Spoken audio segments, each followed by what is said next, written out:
Æthelhard was a bishop of Winchester, then an archbishop of Canterbury in medieval England. Appointed by King Offa of Mercia, Æthelhard had difficulties with both the Kentish monarchs and with a rival archiepiscopate in southern England, and was deposed around 796 by King Eadberht III Præn of Kent. By 803, Æthelhard, along with the Mercian King Coenwulf, had secured the demotion of the rival archbishopric, once more making Canterbury the only archbishopric south of the Humber in Britain. Æthelhard died in 805, and was considered a saint until his cult was suppressed after the Norman Conquest in 1066. Early life. Nothing is known of Æthelhard's family background or early life, however it is assumed that he was a native of Mercia. He first appears in the historical record as abbot of a monastery at Louth, Lincolnshire, before being named to the diocese of Winchester. He was consecrated Bishop of Winchester sometime after 759 and before 778. Canterbury. Æthelhard was translated from the See of Winchester to the See of Canterbury in 792 and was enthroned as Archbishop on the 21st of July 793.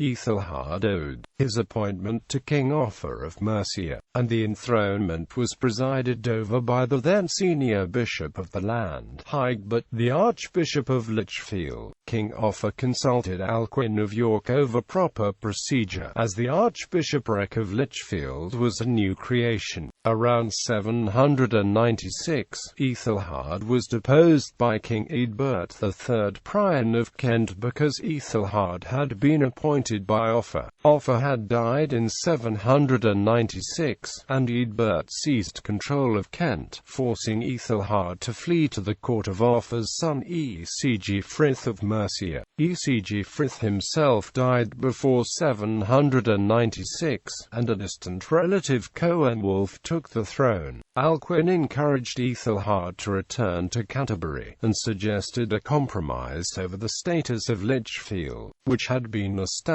by Offa in rivalry to Canterbury. Alcuin's plan would have allowed Eadberht to retain archiepiscopal status during his lifetime, but it would be a purely ceremonial rank. In this proposal, Canterbury would regain its status as the only archbishopric south of the Humber, and Æthelhard would return to Canterbury. However, Æthelhard was unable to do this while Eadberht was still in power. Alcuin had previously stated that Lichfield had been elevated because of a lust for power, presumably by Offa, and not through any consideration of the merits of the plan. Although Alcuin had scorn for Æthelhard for fleeing Canterbury, the papacy saw it differently. Pope Leo III praised Æthelhard for fleeing and refusing to submit to Eadberht, whom Leo compared to the later Roman Emperor Julian the Apostate. There are indications, though, that the Kentish community considered electing another archbishop while Æthelhard was in exile. Troubles with Lichfield. Because Lichfield had been established by the papacy, any change in its status required papal assent. Coenwulf's first embassy to Leo III in 797 about demoting Lichfield did not succeed, mainly because Leo seems to have resented the implied criticism of his predecessor Hadrian I, who had approved the elevation of Lichfield. Coenwulf's embassy bore a letter to the Pope that asked for papal advice on how to resolve the problems surrounding Lichfield and Canterbury. The letter reminded the papacy of Pope Gregory the Great's old scheme to have two metropolitans in Britain, one in the north and one in the south, with the southern one being based in London.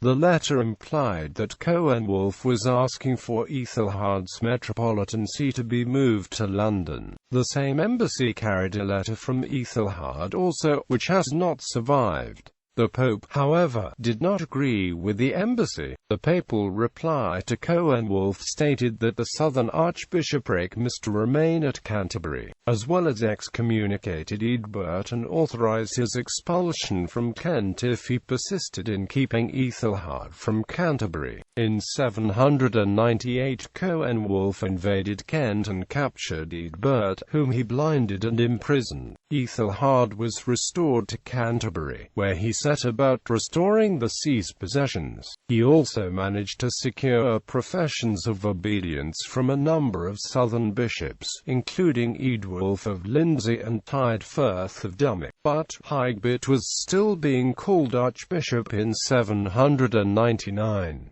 Because Pope Leo was involved in disputes in Rome during 799 and 800, and was unable to spare attention for English affairs, no papal decisions could be made on the dispute. Æthelhard resolved to go to Rome and consult with the Pope about the decline in power of the See of Canterbury. The Archbishop went to Rome along with bishops in Bishop of Winchester, and carried 2 letters from Coenwulf to the Pope. After some discussions, Leo sided with Canterbury and demoted Lichfield back down to a bishopric. Besides these papal actions, there are indications that the cathedral clergy of Canterbury never recognized the elevation of Lichfield. Return from exile. Æthelhard returned to England in 803, and convened the Council of Cloveshow, which decreed that no archiepiscopal see besides Canterbury should ever be established in the southern part of Britain. Eadberht attended the council, but as an abbot, which makes it apparent that he had resigned his see before the council met. At that same council, Æthelhard also presented a papal decision that asserted the freedom of churches from secular authority. While at the council, Æthelhard once more proclaimed that the papacy had been deceived into elevating Lichfield, and that it was a tyrannical power that had been behind the effort.